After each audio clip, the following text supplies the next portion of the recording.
If you're a calculus student that cannot solve this type of integral, then I don't know what you're doing.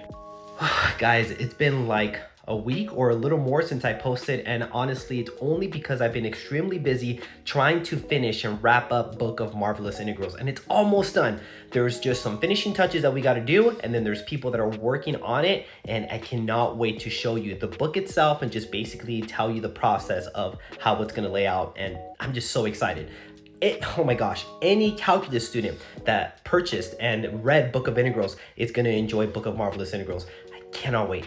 But anyway, back to the problem here. I have the real part of 1 over 2 plus I times the integral from 0 to pi over 2 of cosine of x. And the reason why I'm saying that is that any calculus student should be able to solve this is because, I mean, they honestly should know how to work all these things. They should know how to work with complex numbers. They should know what the real part is and then integrate something like this, which is very simple. So let's go ahead and get started. We're gonna integrate this particular part right here. That's just the integral from 0 to pi over 2 of cosine of x with respect to x. Well, the integral of cosine is simply sine. So we have sine from 0 to pi over 2, and we have to implement the first fundamental theorem of calculus.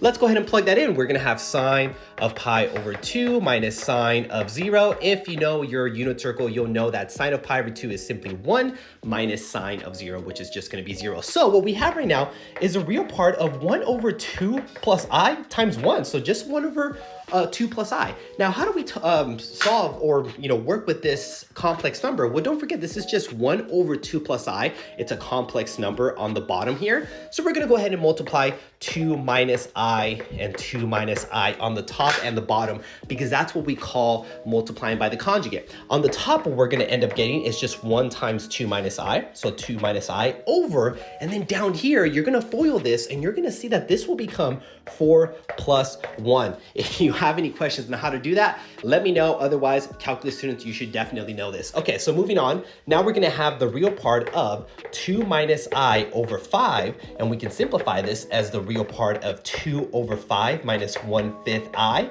And now let's talk about the grand finale. The real part is asking to just give me the real part of this complex number. This is the real part, this is the imaginary part, because that's the one attached to the I. So therefore, our answer is simply gonna be 2/5. There you go, a fun one for you. Very simple, nothing difficult. Somewhere starting. I feel like at this point, people don't wanna think too much, but we'll talk about some crazy integrals later on, possibly tomorrow. But thanks for tuning in. See you in the next show.